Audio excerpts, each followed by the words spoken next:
ఓ వింత వార్త ఇప్పుడు ప్రపంచవ్యాప్తంగా చర్చనీయాంశంగా మారి సాంకేతికంగా సంచలనం సృష్టిస్తుంది. అల్బేనియా ప్రభుత్వం నియమించిన ప్రపంచంలోనే తొలి ఆర్టిఫిషియల్ ఇంటెలిజెన్స్ మంత్రి డియోలా గర్భవతి అయిందట. అవును, ఈ విషయాన్ని ఆ దేశ ప్రధానమంత్రి ఏడి రామా స్వయంగా ప్రకటించారు.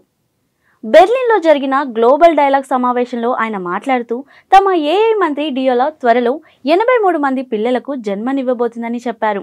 ఈ మాట విన్న వారందరూ ఒక్కసారిగా ఆశ్చర్యపోయారు.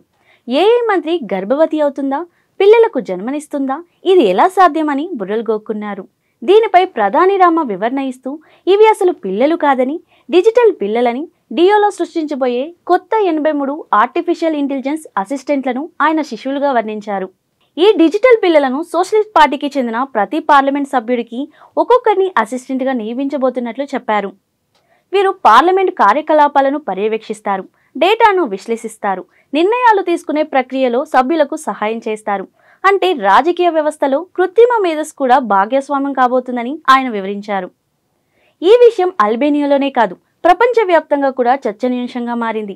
భవిష్యత్తులో ప్రభుత్వాలు కేవలం సిబ్బందితోనే కాకుండా కృత్రిమ మేధస్సుతో కలిసి పనిచేయబోయే కొత్త యుగానికి అడుగు పెడుతున్నాయని చెప్పవచ్చు. ప్రపంచంలో తొలి ఏఐ మంత్రి డియోలా గర్భవతి వార్త సాంకేతికంగా పెను విప్లవం. ఇక భవిష్యత్తులో మంత్రులు, సహాయకులు నిర్ణయాల్లో మానవ మేధస్సుతో పాటు కృత్రిమ మేధస్సు కూడా భాగం కాబోతుంది. ఇదే సాంకేతిక ప్రపంచానికి ఒక కొత్త ఆరంభం, భవిష్యత్తు పాలనకు తొలి సంకేతం.